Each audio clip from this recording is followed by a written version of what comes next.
This is shot with my old camera. I've had thunderstorms and stuff for the last couple of hours. It's finally settled down. I had thunderstorms last night. I didn't even get to totally empty the car. I emptied the car today. I put everything in a cart, put it under the house, went and got a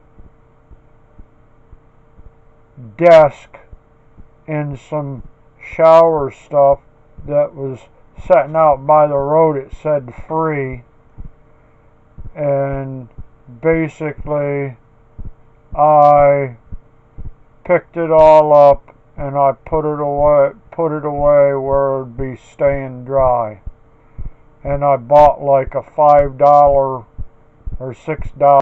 This was all four of the rifles that I shot. I cleaned them like a day later. Storms came in and I had to just put them in the house in cases and stuff. I figured I'd just show you right here.